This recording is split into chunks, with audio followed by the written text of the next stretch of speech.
My name is Mauricio Mesa. And my name is Jorge Silva. The name of the company is Komodo Open Lab. We didn't want to be seen as a company that only catered specifically to people with disabilities, or that reinforced the ideas of disability that many other companies reinforce by, calling differently able or access this or accessibility that. So we wanted to be a little bit playful. We ended up thinking of lizard names, and then Komodo was the one that finally stuck. During my MBA program, I had to prepare a business plan as one of the assignments, and I started working on a business plan for an accessible smartphone. So when I talked to Jorge, he actually had a proof of concept of the same idea I was working on the business side of things. So it was kind of a match that he had the technology in early development, and I was already working on kind of the market size, who would need it, and it was a product that during my clinical experience I saw there was a need for, to provide access to smartphones to people with limited mobility. People with disabilities are excluded from the mind of the designer in most cases. Then that creates a lot of gaps. By thinking in a very different way about solving a problem, say for a person with blindness or a person with auditory impairment or a person with mobility impairment, you end up having or finding new and different ways to do the same thing that everybody else takes for granted, and those new ways often make things a little bit better or a little bit faster or a little bit more efficient. So our target markets are any users that have a mobility impairment in their upper extremities that are unable to use a touchscreen device. So that could be someone that has limited hand function, limited finger function, that they are unable to use the small buttons or the small icons on a screen. That would be our most functional user. And then they range to people with like a very high spinal cord injuries, that they might be able to only activate a switch by blowing or by blinking. The Tecla Shield in Ontario has been approved by the Ministry of Health under the Assistive Devices Program to receive government funding. So for users that are using an iPad or an iPod Touch as their communication aid, they can receive up to 75% of the cost of the device. I was injured in 2005 from a fall, so I'm now a quadriplegic. So I have no movement from my shoulders down, so I can sort of shrug my shoulders, move my head, but that's about it.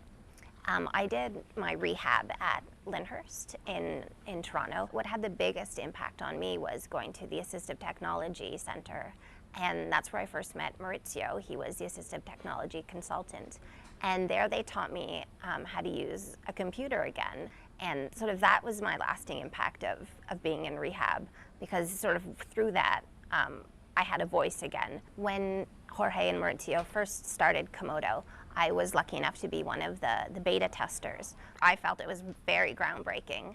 I was finally able to text. I could read. I don't have to just sort of rely on someone to flip pages, or if I'm alone, I don't have to just sit there. I can check emails, I can read books, read magazines, and I'm just connected to the world again, and that just for me was outstanding.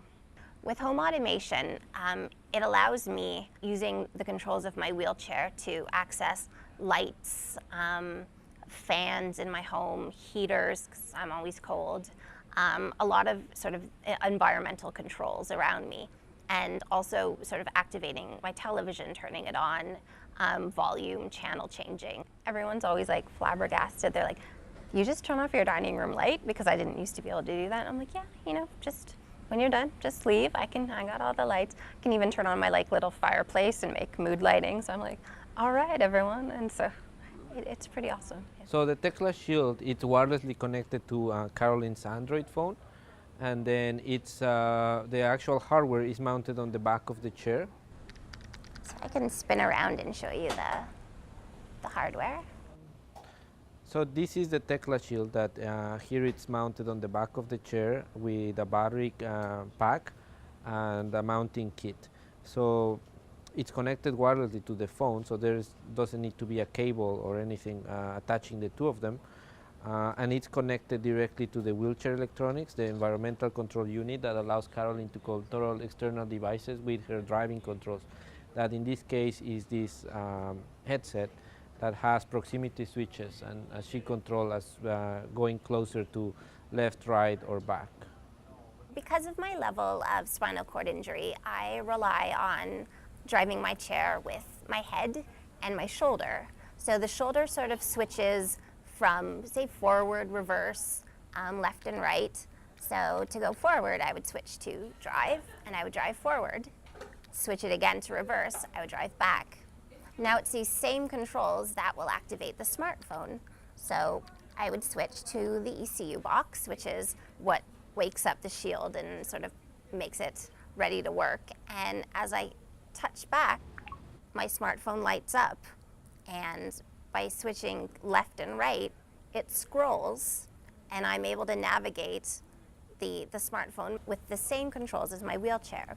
So right now I'm going to send a text message. I'm going to use the microphone feature because it's not too noisy here. We're downstairs. And it would type that message for me.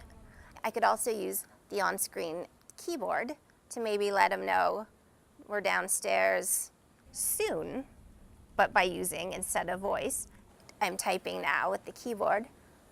Again, maybe it was too noisy, or maybe it didn't hear my voice properly, so I have that backup to use. Caroline, you can also use it with the iPad. I have changed the shield to have an iPad compatible shield. Awesome, so I'll just get to my shield setting. I'd wake her up. Landscape. I'm gonna read a book, so I'd select books, Books. Open. go to iBooks, iBooks.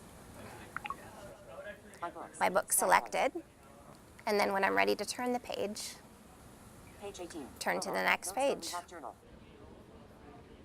We always need to ensure that we don't lose track of the end user of our products. Their needs come before ours. If we make sure that we fulfill the needs of the users, then by extension we'll be okay as a company.